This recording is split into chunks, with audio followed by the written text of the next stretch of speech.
အခု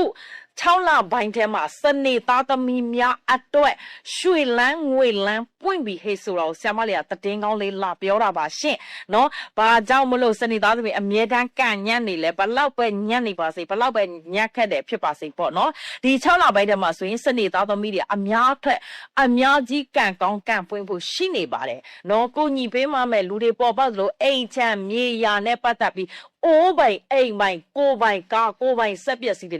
နေရဖို့ရှိနေတဲ့ဟေ့ဆိုတော့ဆရာမလေးကတည်င်းကောင်းလာပါပါတယ်အရင်ဆိုစနေသားသမီးတွေကိုတွဲရတာစနေသားသမီးတွေခေါ်ခိုင်းချတာအရန်စိတ်ပင်ပန်းတယ်ဘာကြောင့်လဲဆိုသူတို့တွေကကန်အမြဲတမ်းညက်တယ်ပေါ့ကွယ်ဒါပေမဲ့လည်းပဲအခုဒီ6 လပိုင်းထဲမှာဆရာမလေးခေါ်ခိုင်းချလိုက်တဲ့အချိန်မှာစနေသားသမီးတွေဟိုအပေါ်ဆုံးတိုင်ထိတ်ကိုသွားရောက်နေတယ်ရှင်ဘယ်သူမှမမိတဲ့ကန်ကိုရောက်နေပါတယ်အဲ့တော့ရရှိဖို့အတွက်မြန်လေးယူရမယ်ဟဲ့ဆိုရင်တော့ရာလေးနဲ့သွားပေးကြပါရှင်အဲ့ဒီရာတွေကိုလည်းဖြစ်အောင်လုပ်ပါနော်အဲ့ဒီအရာတွေကဘာလဲဟဲ့ဆိုလို့ရှိရင်နော်အင်ကြီးအနီအောင်တစ်ထည်စွန့်ပစ်ပေးရမယ်ပြီးလို့ရှိရင်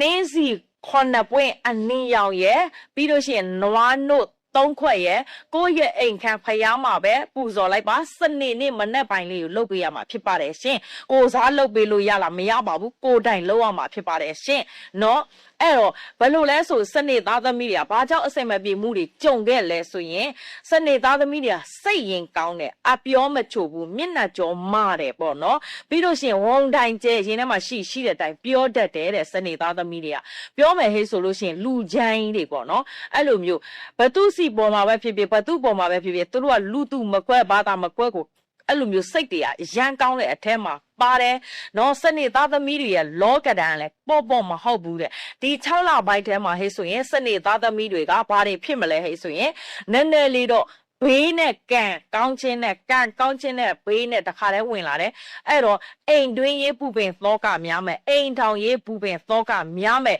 တဘာသူတယောက်တွဲနဲ့စိတ်ပင်ပိုင်းရမယ်တဲ့ငွေရေးကြေးနဲ့ပတ်သက်ပြီး9 လပိုင်းကလေးကလိန်ခံခဲ့ရတတ်တယ်တဲ့ဒီ6 လပိုင်းထဲမှာလည်းရှိသေးတယ်လိန်ခံရမှာပြီးတော့လူရင်းသေးစာဖောက်တတ်တဲ့အလောက်ကင်တွေထဲမှာမနာလိုသူတွေပေါများနေတတ်တယ်တဲ့နော်ဘာပဲလို့ဘာပဲကင်တဲ့ဒီချိန်မှာကိုယ်စိတ်ကမသားရဘူးစိတ်နဲ့လူနဲ့မကပ်ဘူးစိတ်လေတဲ့ငွေအထွက်ပေါက်တွေများနေတယ်တဲ့ရလာတဲ့ငွေတွေနဲ့ပတ်သက်ပြီးရတလောက်မလောက်ဘူးအဲ့လိုမျိုးဖြစ်နေတယ်မိသားစုအတွက်နဲ့ကုန်တာများမယ်တဲ့နော်ဒီလထဲမှာသွေးထွက်တိုင်ယူလေးတွေဖြစ်မှာဆိုလို့ဆရာမဒီရာလေးကိုလောက်ခိုင်ခြင်းဖြစ်ပါတယ်ရှင်လုပ်ငန်းကိုင်ငန်းနဲ့ပတ်သက်ပြီးဟိတ်ဆိုရင်လည်းပဲကိုပိုင်နိုင်စွာဆုံးဖြတ်လို့မရအောင်ဥပမာကိုပိုင်အလုပ်တွေနဲ့လုပ်နေတဲ့စနေသားသမီးတွေဆို80လုပ်ရမလားနောက်ဆုံးလုပ်ရမလားဆိုပြီးဘယ်လိုလုပ်ရင်ကောင်းမလဲဆိုပြီးတော့80ရမလို့နောက်ဆုံးရမလို့